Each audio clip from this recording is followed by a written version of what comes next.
Nova York, 8h46 da manhã, 11 de setembro de 2001. Boeing 767 da American Airlines, que havia saído do aeroporto internacional de Logan, em Boston, com destino Los Angeles, se choca com uma das torres do complexo World Trade Center em Nova York.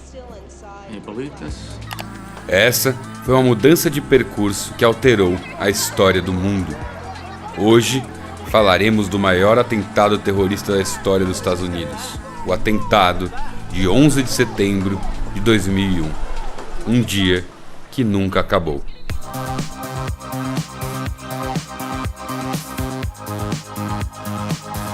A década de 80 e 90 foi marcada pela criação de uma rede internacional jihadista, eventos complexos, financiados por potências mundiais, que haviam mudado o tabuleiro de xadrez e a relação de forças dentro do Oriente Médio. Jihad څه ته وایي؟ جهاد چې د الله تعالی دین او د الله کلمه چې د په ټولو خلکو باندې د بره شي ځکه الله فرمایي. Nesse contexto de caos, surgiu a Al-Qaeda, uma organização disciplinada, bem financiada, com armas e disposição de levar à frente seus ideais. Nessa altura, já haviam feito atentados de pequeno e médio porte, mas faltava um atentado para marcar aquele evento que faria qualquer um, em qualquer lugar, se lembrar da Al-Qaeda e de seus feitos. Nada melhor para isso do que atacar o coração econômico do mundo, o maior império do planeta, os Estados Unidos da América.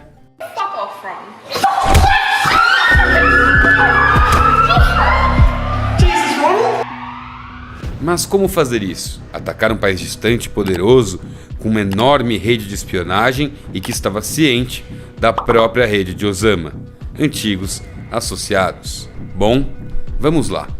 2001 era o início de um novo ciclo para os americanos. No ano anterior, houve eleições nos Estados Unidos, disputadas, nas quais o então vice-presidente democrata, Al Gore, enfrentou o governador republicano do Texas, George W. Bush. Graças a uma recontagem suspeita das células de voto no estado da Flórida, Bush foi eleito, de modo que o republicano assumiu os Estados Unidos, que estava em um período de paz relativa. Desde a Guerra do Golfo, não houve conflito encabeçado diretamente pelo tio Sam. Enfim, Bush iniciou seu mandato sendo o primeiro presidente americano do século XXI. Seu vice era um sujeito chamado Richard Bruce Cheney, ou Dick Cheney, um habilidoso articulador político que havia sido chefe do gabinete do governo Ford, deputado e secretário de defesa do Bush pai. E vale destacar que antes das eleições ele era nada menos do que CEO da Halliburton Company, uma das maiores petrolíferas do planeta. Ou seja, era um sujeito bem interessado no Oriente Médio. E seu nome é muito importante, pois há quem diga que o que veio após o 11 de setembro não era bem uma política Bush, e sim uma política Cheney para o Oriente Médio.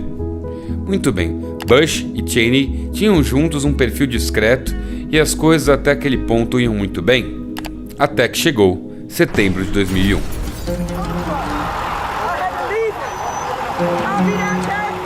Tudo isso começou com um plano elaborado por Khalid Sheikh Mohammed, terrorista paquistanês que hoje está preso em Guantánamo. Sua estratégia havia sido executada e colocada em prática por ordens de ninguém menos do que Osama Bin Laden.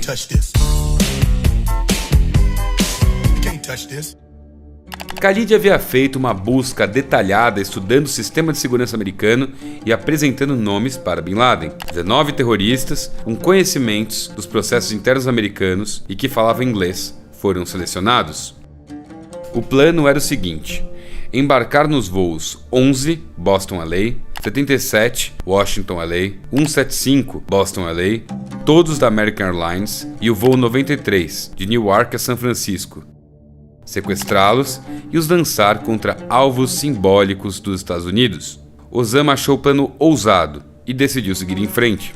Era de manhã nos Estados Unidos e Bush estava visitando uma escola na Flórida, quando, às 8h46 da manhã, o voo 11 se choca com a torre norte do World Trade Center em Manhattan. Bush recebe a informação de um agente da CIA no meio da apresentação das crianças e aparenta calma. De início, achava-se que se tratava de um acidente. 15 minutos depois, essa hipótese foi descartada. Inúmeros jornalistas estavam inquietos, recebendo mensagens perturbadoras nos celulares. Havia uma espécie de apreensão no ar, e Bush foi informado de que o segundo avião, o voo 175 da American Airlines, havia se chocado com a torre sul do World Trade Center. Bush tentou aparentar normalidade, mas ali já estava claro que o destino dos Estados Unidos havia mudado para sempre. E o mundo havia parado. Todas as redes de notícias do planeta estavam com os olhos antenados aos eventos, especulando o que poderia ter acontecido. Aparentemente, o plano de Bin Laden havia logrado sucesso. O choque do segundo avião com a Torre Sul foi transmitido em tempo real para quase todos os países do mundo, que assistiam assombrados. Aquilo era algo grande e sem precedentes. O maior ato de guerra em território americano de todos os tempos. Nada se comparava àqueles 2 jatos acertando o prédio comercial mais importante da Terra. O mundo especulava quem poderia ter feito aquilo? O Iraque? O Talibã? A Líbia? O Al-Qaeda? Até que, 30 minutos depois, a insanidade desse dia aumentou ainda mais. O voo 77 da American Airlines fez com que o pânico se tornasse generalizado no mundo inteiro. E o avião, Boeing 757, havia acabado de acertar o Pentágono. Logo, o Pentágono, maior símbolo militar estadunidense. O país estava em choque e de joelhos. O espaço aéreo estava fechado. O pânico dominava as pessoas. Não se sabia ao certo de onde poderiam vir novos ataques.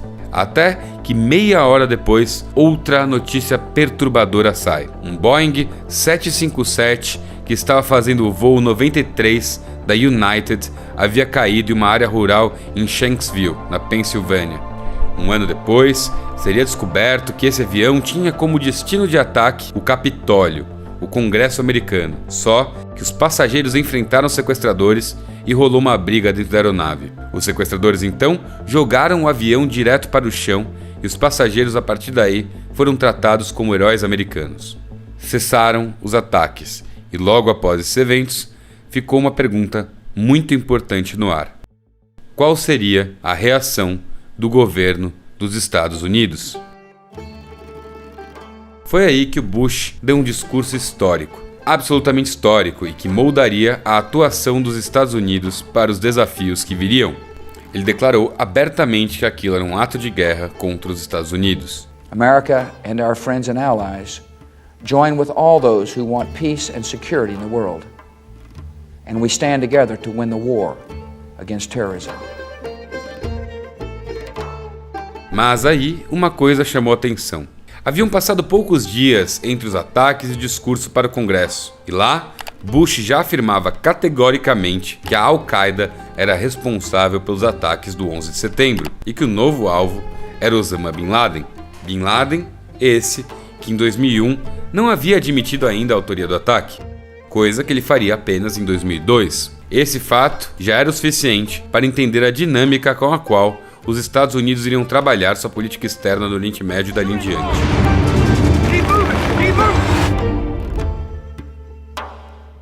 Bush seguiu falando que os olhos dos Estados Unidos, a partir daquele momento, estariam voltados para o velho problema da década de 80, o Afeganistão. Condenou o antigo aliado Talibã, que controlava o país à época, e voltaria a controlar 20 anos depois. Também exigiu que entregasse a Al-Qaeda e Bin Laden. Ali teria início um dos períodos mais polêmicos dos Estados Unidos. Estava declarada a guerra ao terror. The perpetrators of terrorism only understand the use of force. Para a alegria de muita gente poderosa, Bush deixou explícito que seria uma campanha de longa duração para mudar de vez os alicerces do Oriente Médio. Um plano arrojado, fruto de um gigantesco trauma gerado pela trágica perda de quase 3.000 vidas, aliado a um conjunto obscuro de conhecimentos e interesses. Esse plano, de 20 anos atrás, era intervir, organizar e mudar a região para melhor. Mas aí eu te pergunto, será que mudou mesmo? É isso aí, galera. Eu espero que vocês tenham gostado desse conteúdo. Se você gostou, deixa um like, compartilha, manda para as pessoas. Se ficou alguma dúvida, comenta aqui embaixo. Quem sabe a gente não responde. E se você gosta do canal, se você gosta do conteúdo que eu faço aqui, considere se inscrever e ativar o sininho para receber todas as notificações. E acima de tudo, muito obrigado por nos assistir. Um gigantesco abraço e tchau, tchau.